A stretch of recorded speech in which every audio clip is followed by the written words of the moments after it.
tennis sur herbe partout dans le monde.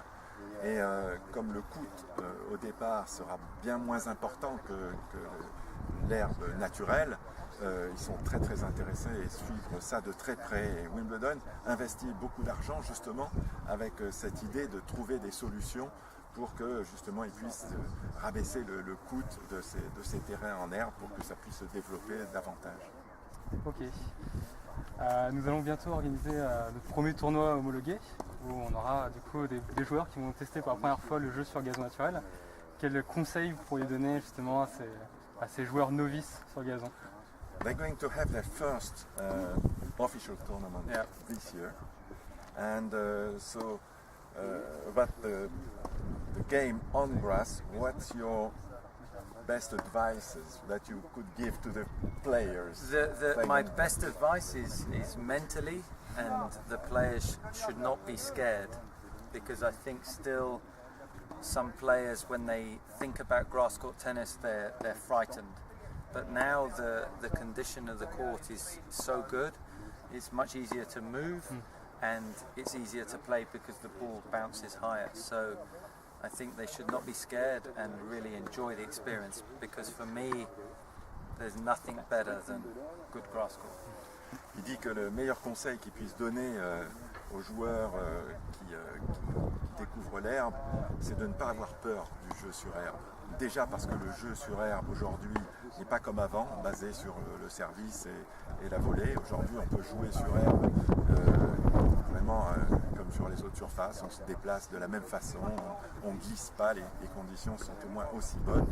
Donc c'est mental, c'est cette approche où il ne faut pas avoir peur de jouer sur herbe, pas avoir peur de bouger sur herbe. C'est comme ça qu'on arrive à être un bon joueur sur herbe. Très bien. Et pour terminer, est-ce qu'il ne serait pas possible de dire quelque chose en français pour nos fans Facebook? In French. In French. A few words in French. For our community on Facebook. About playing on grass. Playing on grass. Enjoying. In French or in English? In French. No, I can't French. speak in French. I can't speak in French. Oh, in English.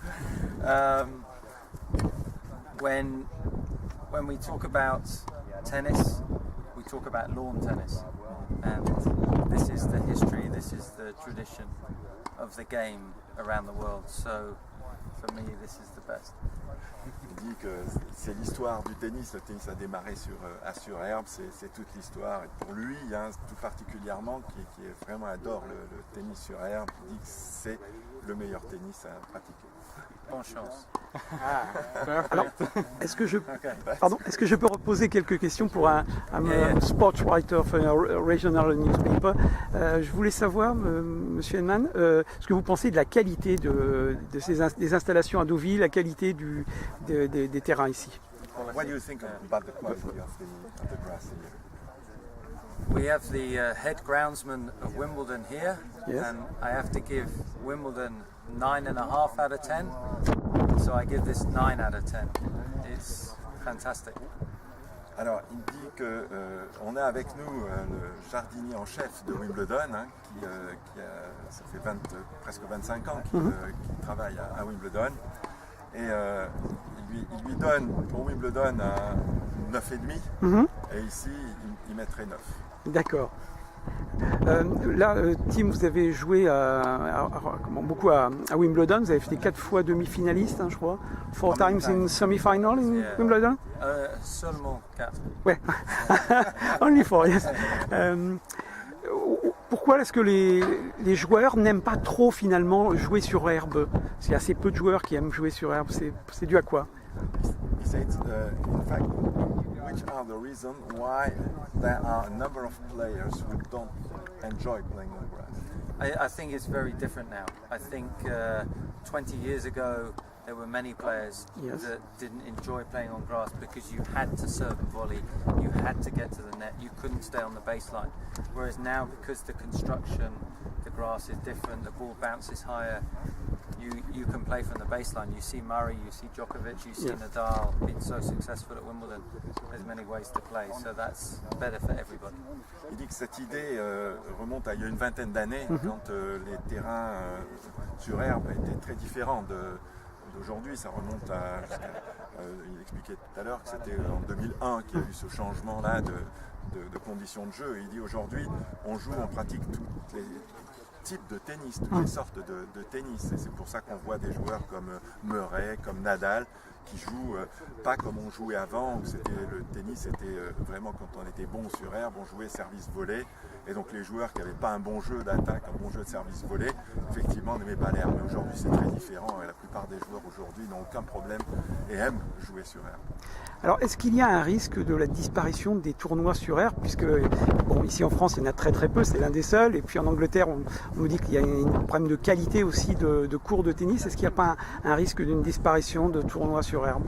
Is there a risk that the tournaments on grass will disappear? So this was something that Wimbledon were very conscious of, very aware of. So to make the gap between Roland Garros and Wimbledon from 2 weeks to 3 weeks, we wanted more opportunities to play on grass. And so now Wimbledon is investing a lot of money to develop more tournaments on grass. And so you look at Mallorca or Stuttgart and investing in Turkey, looking for India, in China. We want to invest more opportunities for people to play on grass to make sure that grass does not die out. Il dit que Wimbledon investit beaucoup pour justement qu'il y ait davantage de tournois. Et donc la transition entre Roland Garros et Wimbledon avant c'était 2 semaines, maintenant c'est 3 semaines. Il y a des tournois un peu partout dans le monde et Wimbledon développe aussi partout à l'étranger justement les tournois sur herbe, investit beaucoup à l'étranger. Il y a des tournois à Mallorca, il y a des tournois en Allemagne encore, il y a des tournois en Turquie de prévus, et puis partout dans le monde, ils vont investir aussi à Hong Kong, en Chine, de partout, pour essayer vraiment qu'il y ait de plus en plus de tournois sur herbe, au contraire.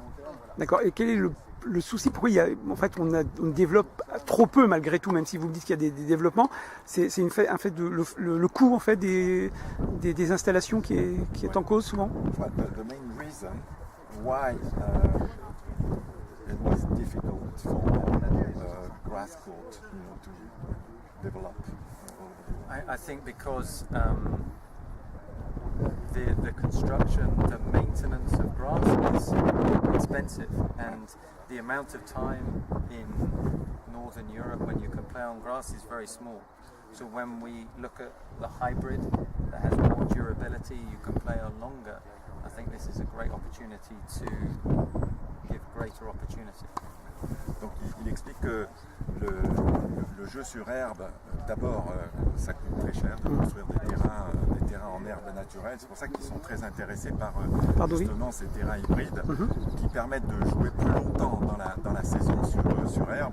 Mais c'est surtout le coût de la construction et le coût de la maintenance de ces terrains qui a fait que les clubs ne voulaient plus jouer sur herbe et que voilà, aujourd'hui ils sont en train de relancer justement cette construction de terrains et qui sont particulièrement intéressés par ces terrains hybrides. Est-ce qu'il pourrait y avoir à plus ou moins long terme un partenariat véritablement très proche entre Wimbledon et Deauville? Est-ce que ce serait possible? In the future, is there a possibility to have a partnership between Wimbledon and this? Wimbledon are always looking to develop more grass court tennis. So they've invested a lot of money in different tournaments in Mallorca or Stuttgart. And when I come and see this beautiful facility, if we can maybe have a tournament, then I'm sure Wimbledon are keen to support. Dit que Wimbledon a toujours aidé les clubs qui vraiment avaient des cours aussi bons que ceux-là et des structures aussi bonnes.